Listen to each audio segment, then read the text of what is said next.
बऱ्याच भागामध्ये त्या ठिकाणी बऱ्याच प्रमाणात पाऊस झालेला आहे आणि शेतकरी त्या ठिकाणी सोयाबीन असेल, कपाशी असेल त्या ठिकाणी पेरणीला सुरुवात करत आहे.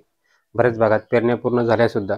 तर शेतकरी मित्रांनो, बऱ्याच शेतकरी मित्रांची अशा कमेंट होते की जे काय आपण सोयाबीनवरती बीजनाशक मारतो, स्ट्रॉंगाम असेल किंवा त्या ठिकाणी टाटाचं मार्क असेल किंवा सुमीमॅक्स असेल किंवा इतर कुठलेही जे बीजनाशक आहेत ते आपण मारतो किंवा कपाशीवरती पनिला ग्रँडी असेल, दोस सुपर असेल किंवा स्ट्रॅम्प एस्ट्रो असेल, हे जे काही बीजनाशक आपण कपाशी लावल्यानंतर किंवा सोयाबीन पेरल्यानंतर 28 तासाच्या आत फवारतो, त्याच्यामध्ये आपण राऊंडअप फवारू शकतो का?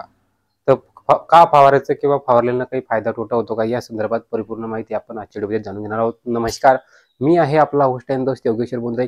तुम्हा सर्वांचं पुन्हा एकदा आपल्या बोंद्रे ॲग्रीटेकमध्ये खूप खूप स्वागत आहे.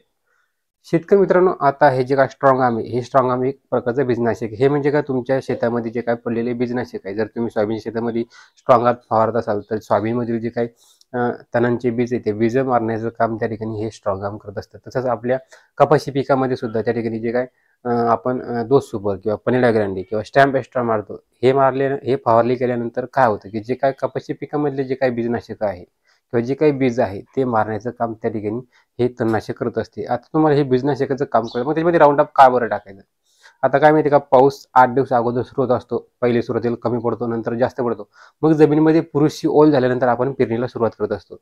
तर शेतकरी मित्रांनो, तर सोयाबीन पेरते वेळेस आपण त्या ठिकाणी त्याला मागे पास वगैरे करतो, परंतु त्या ठिकाणी बांध असेल किंवा ते काही त्या ठिकाणी तण वगैरे उगून आलेले असतात, बारीक कोंब उगून आलेले असतात, त्या ठिकाणी बारीक गवत उगून आलेलं असतं. ते उगून आलेलं गवत मारण्यासाठी सोयाबीनमध्ये त्या ठिकाणी आपण जे काय स्ट्रॉंग आर्म फवारतो, त्या फवारणीसोबत आपण 50 ते 60 मिली प्रतिपंप प्रमाणात जर तुम्ही राऊंडअप फवारणी केली, जे उगून आलेले जे काही गवत आहे ते मरण्यात त्या ठिकाणी आपल्याला हे स्ट्रॉंग आर्म मदत, आपले हे जे काय राऊंडअप आहे ते मदत करत असतं. आता ते त्याचप्रमाणे जे काय आपलं कपाशीचं पीक आहे, कपाशी पिकामध्ये आपण काकरा अगोदरच काढून ठेवतो आणि नंतर चांगला व्यवस्थित पाऊस पडल्यानंतर कपाशी पिकाची लागवड करत असतो. तर कपाशी पिकामध्ये बऱ्याच ठिकाणी त्या ठिकाणी बारीक बारीक तण त्या ठिकाणी उगून आलेली असते.